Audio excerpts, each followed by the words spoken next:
Hey guys, my name is Matimio, and today I'm excited to say that we have finally gotten our true first gameplay trailer of Rising Storm 2. Some of you know I love Red Orchestra. I love that realistic, hardcore gameplay. It's intense, it's fantastic, and so I have been keeping my eye on this game, but I've been eagerly awaiting kind of our first real look into what this game is going to be all about, and we kind of got it today.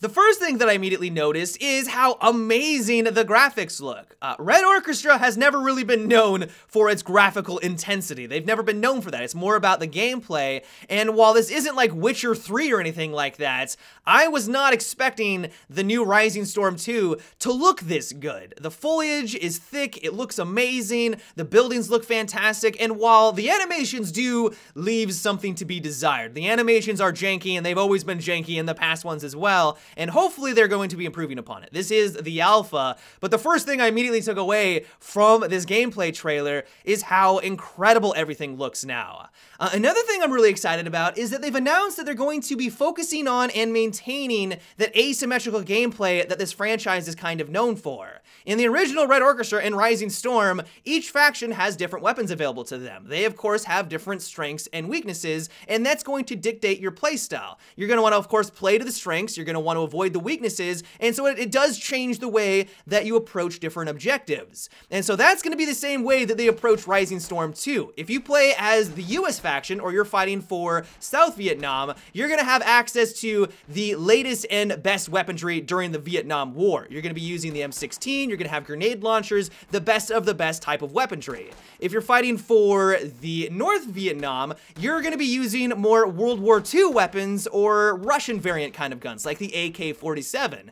And so the gist that I'm getting from this is that if you play as North Vietnam, you're going to be at a slight disadvantage with the weapons that you have available to them compared to if you're on the US side of things. The way that they're going to balance this, though, is that they want to give North Vietnam other perks or benefits because, of course, that would just be game-breaking. I mean, if you just give one side the better guns, then of course they're going to win a majority of the time. The way that they're talking about balancing it is that they want to give North Vietnam maybe spawn benefits, so maybe that they spawn more frequently, or have access to more flanking routes. During the Vietnam War, North Vietnam, of course, knew the terrain around them. They lived there. It's their home front. They know what's going on. They know all the nooks and crannies of their home, and so they were able to get off flanks and catch the enemy by surprise all the time because they knew the landscape. And so what it sounds like is that they want to incorporate those types of tactics into the playstyle when you are playing as that faction to give you that slight edge. It sounds incredible, and I'm hoping that they're going to be able to pull it off.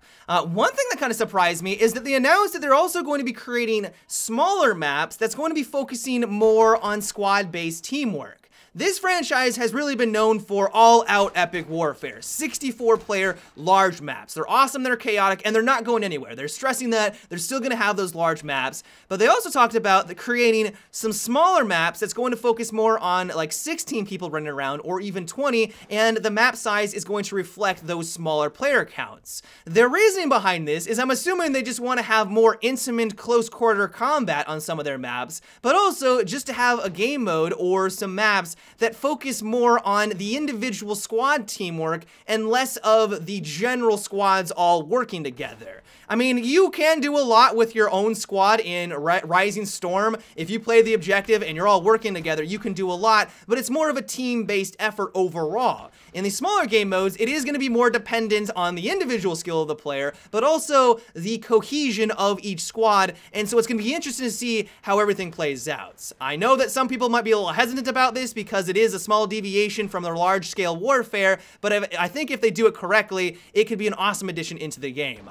And then finally, they also talked about how they want to give players the agency or the ability to fully customize their UI to however they want. It kind of reminds me of the way that DICE LA handled Battlefield 4. In Battlefield 4, if you want to aim down sight and have your teammates' names disappear, or you want the objectives to disappear so that you can see everything in front of you, you can do that. If you want to completely make everything turn off, that is also at your fingertips. It seems like they're going to be taking that same design design philosophy into Rising Storm 2, and I couldn't be happier. They haven't gone into the exact details, of course, but from what they've talked about, it sounds like it's going to be very similar to Battlefield 4, and that makes me a very happy camper.